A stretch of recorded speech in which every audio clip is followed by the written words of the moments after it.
생기고 또 자기가 의도하지 않았다고 생각하기 때문에 그럽니다. 또 장애아일 가능성이 크기 때문에 떼어내기도 합니다. 여러분, 아이들의 생명이 그 효용성으로 판단되어 그 생명의 존속 여부를 결정되어진다고 결론 내려지면 이제 이건 노인들의 문제까지 확장될 수 있습니다. 노인들, 치매 걸린 노인들 또는 할 일 없는 노인들, 이 노인들 효용성이 없으면 그 존속 여부를 판단해서 옛날 고려장 하듯이 없애자는 이야기가 나오지 않으라는 법 있습니까? 어린아이의 생명이 귀중한 것 같죠. 어르신들의 생명이 귀중한 것 같이 생명의 귀중함을 이해할 수 있어야 되겠습니다. 그럴 때 이 태어나서는 안 될 아이들이 있는가 하면 그렇다고 또 태어난 아이를 버려주는 아이들이 있습니다. 옛날 우리나라가 고아 수출국 1등이라고 하지 않았습니까? 상황이 달라져서 더 이상 우리나라에서 버려지는 아이들이 쉽게 발견되지 않는다고 해서 무관심할 수가 없습니다. 사실은 우리나라도 아직도 여전히 뭐라고 그래? 시집 안 가고 애기 낳는 미혼모가 애기들 버리는 경우 종종 있습니다. 근데 이게 입양시키려고 그러면 여러 가지 복잡하니까 살짝 애기 낳고 불법적으로 애기들 이렇게 전달해주는 역할을 하시는 분을 제가 알아요. 그 법에서 알면 큰일 나지만 그게 실제적으로는 암암리에 이루어지고 있습니다. 여전히 한국에서 버려진 아이들이 있지만 우리나라에서는 이걸 별로 발견할 수 없다고 해서 우리는 무관심할 수 있습니까? 제가 이 설교를 준비하다 보니까 한 장의 사진이라고 해서 제가 7페이지에다 사진 올려놨죠. 아기가 죽어서 바닷물에 떠밀려 와서 죽어 있습니다. 진짜 살아있는 애가 잠자는 모습하고 똑같지 않습니까? 시리아 난민들 이야기. 이 아이가 시체가 되어서 떠내려왔을 때 우리는 그거에 대해서 무관심하고 그럴 수 있지, 먼 나라 이야기니까 이렇게 해서 끝내야 됩니까? 오늘날 사회에서 있는 이 버려진 아이들에 대한 관심, 모세 이야기를 들으면서 좀 고민해 봐야 되지 않겠나 하는 생각을 해봅니다. 세 번째, 이름도 없는 바로의 딸은 버려진 아이를 주어서 키웁니다. 오늘날 세계에서 이러한 일들을 해야 할 사람이 바로 그리스도인들이 아닐까요? 자기들의 불편과 손해를 핑계로 이런 일들에 대해서 눈 감아버리는 일이 올바른 신앙이라고 할 수 있겠습니까? 그런 점에서 독일은 비록 히틀러의 역사가 있다 할지라도 이 난민들에 대해서 과감하게 수용하는 그러한 정책들을 보여줌으로써 이 어떤 인간이 가지고 있는 양극단의 모습을 보여주지 않나 라는 생각을 해봅니다. 오늘날도 이 모세와 같이 버려진 아이들이 있다 할지라도 그들이 사실은 위대한 인물로 성장할 수 있다는 것을 기억하면 초대교회 성장의 많은 요소들이 길가에 버려진 아이들을 양육함으로써 그들을 그리스도인 만든 것이 큰 역할을 했다라는 사회학적 분석도 있는데, 오늘날 우리 그리스도인들이 이러한 문제들에 대해서 관심을 가져야 되지 않겠나라는 생각을 해봅니다. 어린 아이들 이야기를 더 길게 하다가는 여러 가지 이야기를 할 수 있겠지만 삼손 이야기도 있고 사무엘 이야기도 있고 다윗 이야기도 있는데 저는 이 무비보셋 이야기도 있는데 9번에 다윗의 아들 이야기, 다윗의 죽은 아들 이야기를 좀 해보고 싶습니다. 밧세바와의 관계에서 애가 생겼는데 다윗이 그 아이를 태어나자마자 나단이 와서 이야기하기를 아이가 죽을 거라 이런 말 하죠. 그러니까 다윗이 하나님께 기도합니다. 밤새 금식하며 철야하며 하나님께 기도하는데 그 아이가 마침내 죽어버렸습니다.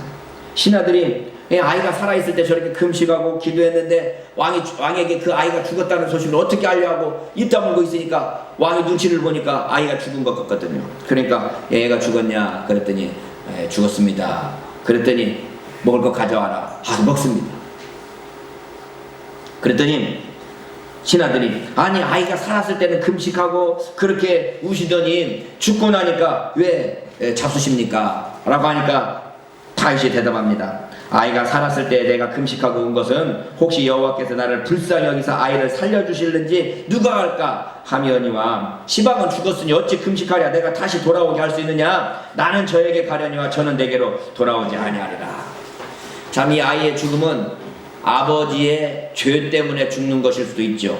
오늘날 연좌제는 거의 없어졌지만, 연좌제라고 그러죠. 아빠가 공산당이면 자식들도 다 공산당처럼 생각했던 연좌제, 그게 없어졌지만 이 다윗의 이 아이는 태어나자마자 죽으면서 이게 아빠 엄마의 죄 때문에 죽는 모습으로 그려져 있을 때 이 아버지로서의 다윗의 모습을 우리가 생각해 보게 되는 거죠. 아이가 살아있을 때는 울고 불고 난리치고 기도하더니 죽으니까 밥을 먹으면서 힘을 냅니다. 어떤 마음들이 가집니까?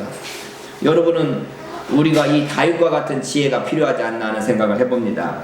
제가 이렇게 기도문을 찾아봤어요. 10페이지에 기도문 제가 하나 적어놨는데 이 기도를 오늘 제가 여러분과 함께 하면서 오늘 설교를 마쳤으면 좋겠습니다. 하나님, 제가 변경할 수 없는 일들을 받아들일 수 있는 마음의 평온함을 주시옵소서. 제가 변경할 수 있는 일들은 변경하는 용기를 주시옵소서. 그리고 그 둘의 차이점을 아는 지혜를 제게 허락해 주옵소서 라고 하는 거죠. 이게 알고 보니까 뭐 드라마에서도 쓰였고 뭐 여러 가지 곳에서 많이 나왔던 기도라 제가 인터넷에 찾아봤더니 라이놀드 니버가 한 기도라고 되어 있네요. 변경할 수 없는 것들, 이미 지나가 버린 것들, 그거 갖고 막 안타까워하고 막 이렇게 하는 거 아무 소용없습니다.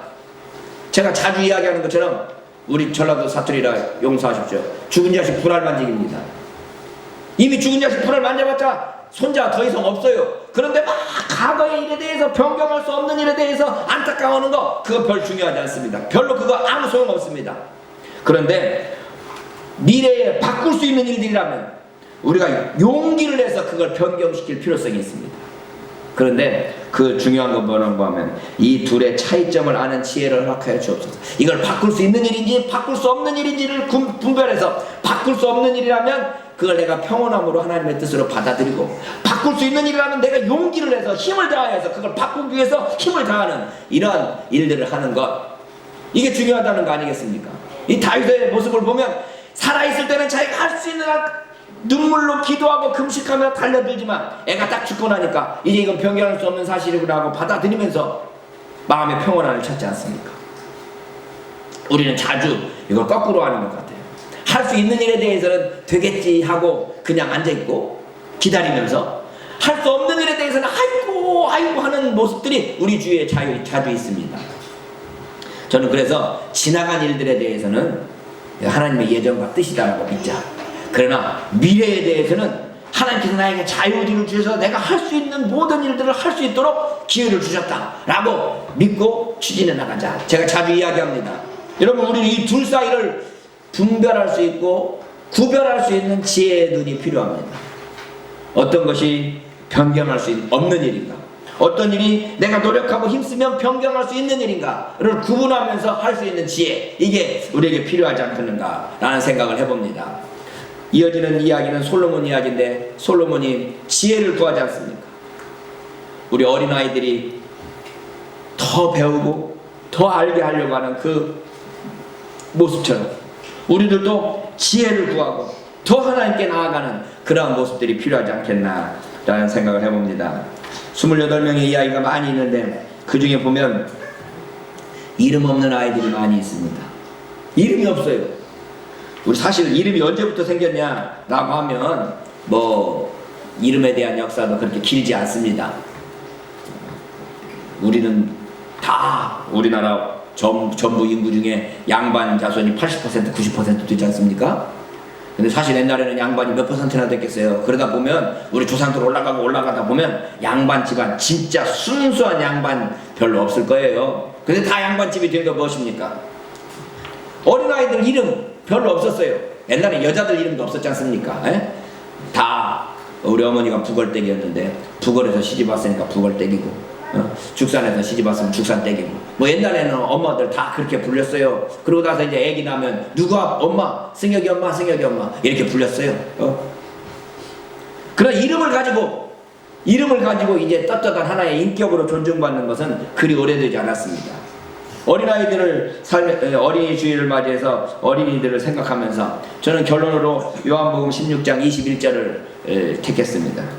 여자가 해산하게 되면 그 때가 이르렀으므로 근심하나 아이를 낳으면 세상에 사람 난 기쁨을 인하여 그 고통을 다시 기억지 아니하느니라. 우리 총회장 목사님이 이빨 수술하셔갖고 이 이빨 그 수술한 게 아기 낳는 것보다 더 아프다고 그랬더니 우리 집사람이 총회장님 엄살이 많다는 이야기 지난주에 했잖아요. 응? 아기 낳는 고통, 걱정스럽고 힘들고 그러지만 아기 낳고 나면 그 아기 보면서 그 고통을 잃어버린다는 것이 이 성경의 말씀입니다. 근데 요즘에는 우리는 그 아기 낳는 것을 되씹고 또는 아기 기를 것에 대한 근심 걱정을 하느라고 아기 낳는 일들이 등한히 하게 되고 또 갈수록 아이들 숫자가 줄어듭니다. 저희들 세대에는 100만 명, 한 해에 100만 명 넘게 태어나는데 이제 곧 이제 30만 명도 안 태어날 거라고 이야기가 돼가네요. 근데 사실 생각해 보면 이것도 어느 책에서 읽었습니다만은 우리가 아기 낳는 거는 하나님의 창조 사역에 동참하는 거다 이런 말 하더라고요. 우리가 어떻게 우리 아들 딸을 만들어낼 수 있겠어요? 예?